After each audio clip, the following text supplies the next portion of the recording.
Yang terhormat Bapak-bapak, Ibu-ibu, salam Pancasila. Pada hari Jumat tanggal 28 Maret tahun 2025, saya akan mengomentari isu Ahok jadi Menteri Badan Usaha Milik Negara menggantikan Erick Thohir. Kejaksaan Agung telah memeriksa 96 calon saksi yang mengerti perbuatan korupsi di Pertamina. Dari hasil penyidikan, Kejaksaan Agung telah menemukan minimal 2 alat bukti, lalu menetapkan 9 orang tersangka, termasuk Direktur Rifa Siahaan. Dan dari 9 tersangka tersebut, 6 orang berstatus direktur dan 3 orang pengusaha.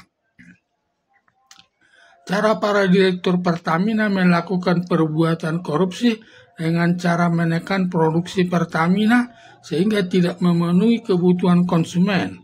Lalu Direktur Pertamina Rifa Siahaan mengimpor dari luar negeri bensin Pertalite dengan harga mahal yang dioplos atau di-branding menjadi bensin Pertamax, selisih harganya per liter sekira Rp3.000 dengan bensin Pertalite, dan selisih Rp3.000 selama 1 tahun dikorupsi. Pertamina mengalami kerugian sebesar 193,7 triliun.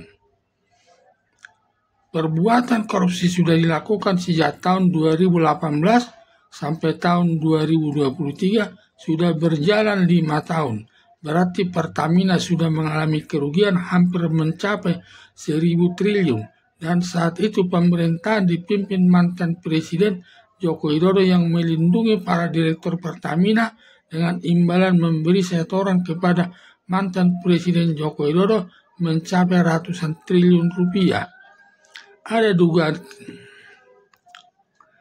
dugaan ketika memeriksa para direktur Pertamina membuka rahasianya kepada penyidik Kejaksaan Agung, di mana para direktur Pertamina yang dijadikan sebagai tersangka tidak bisa menerimanya, yang merasa para direktur Pertamina dikorbankan.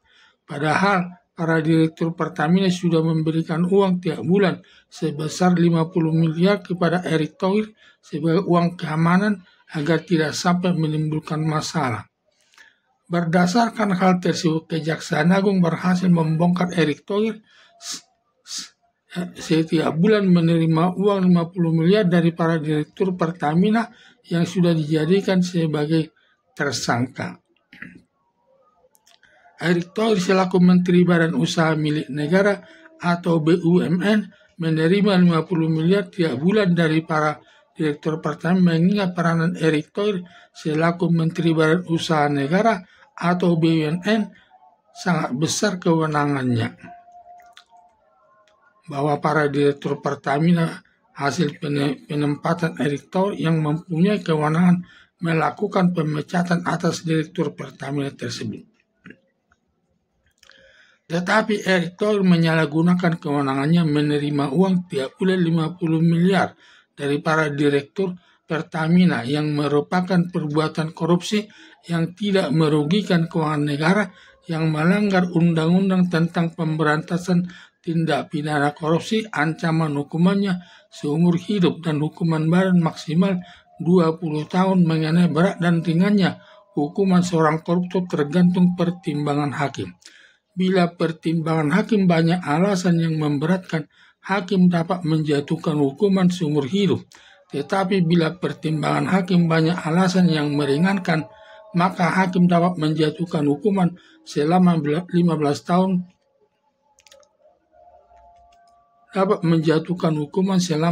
tahun penjara sesuai perbuatannya. Seharusnya Menteri Badan Usaha Milik Negara Erick Thohir memecat para direktur Pertamina tersebut yang melakukan korupsi tersebut, atau dilakukan pemecatan dari jabatan direktur Pertamina, atau melaporkan kepada Komisi Pemberantasan Korupsi untuk ditindak sesuai aturan hukum yang berlaku.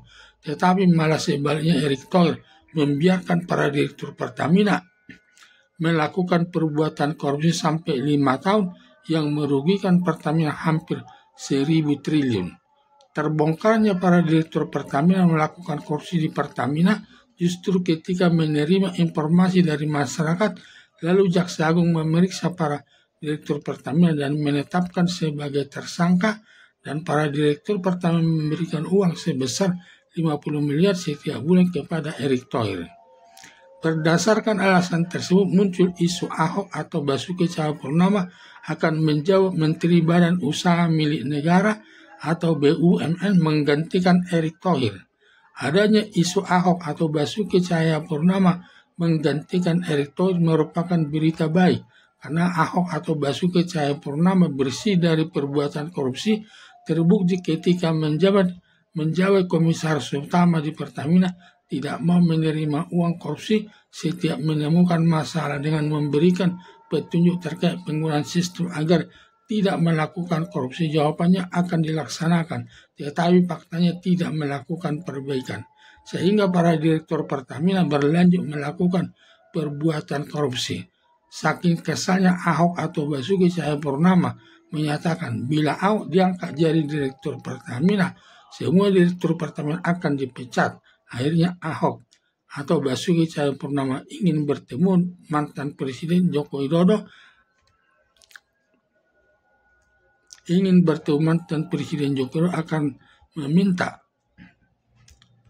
akan meminta semua Direktur Pertamina dipecat karena melakukan perbuatan korupsi yang merugikan keuangan Pertamina. Hanya disayangkan mantan Presiden Joko Widodo tidak mau menerima Ahok atau Basuki Cahayapurnama.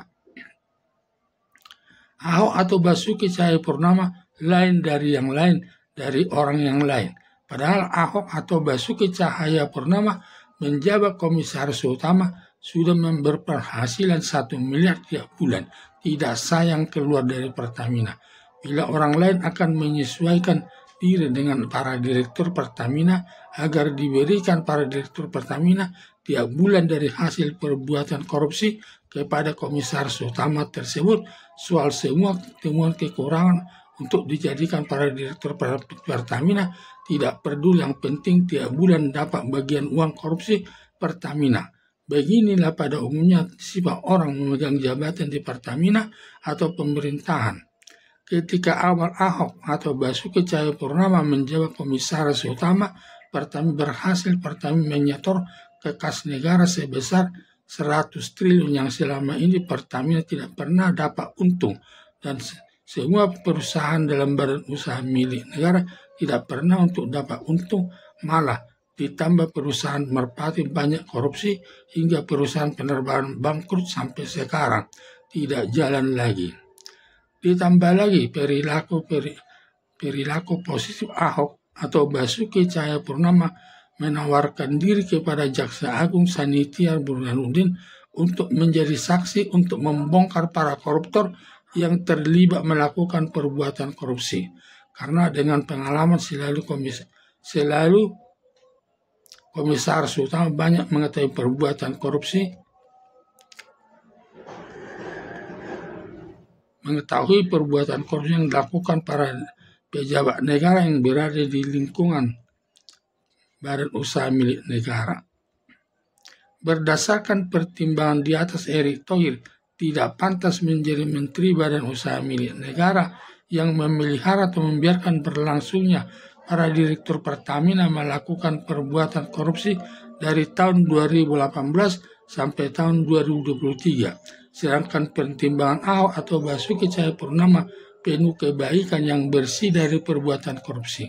Berdasarkan pertimbangan adanya isu Ahok atau Basuki Cahayapurnama akan diangkat menjadi Menteri Badan Usaha Milik Negara menggantikan Erick Thohir, karena Ahok atau Basuki Cahayapurnama selain bersih dari perbuatan korupsi, berani menghadapi para koruptor tanpa ada rasa takutnya sepanjang menyatakan yang benar. Karena dalam memberantas korupsi banyak tantangannya, bahkan banyak ancaman yang datang dari kelompok koruptor karena takut ketahuan perbuatan korupsinya kepada masyarakat umum, terlebih takut berurusan dengan aparat penegak hukum. Harapan saya, semoga Presiden Prabowo Subianto menjadikan Ahok atau Basuki Cahayapurnama menduduki jabatan Menteri Badan Usaha Milik Negara mengganti Erick Thohir, karena bila Ahok atau Basuki Cahayapurnama menjadi Menteri Badan Usaha milik negara diduga semua perbuatan korupsi yang ada di Pertamina dan semua usaha di lingkungan badan usaha milik negara dapat diberantas dengan baik sesuai aturan hukum yang berlaku berdasarkan Undang-Undang Nomor 19 Tahun 2019 tentang pemberantasan tindak pidana korupsi yang ancaman hukumannya cukup berat. Sekian dan terima kasih.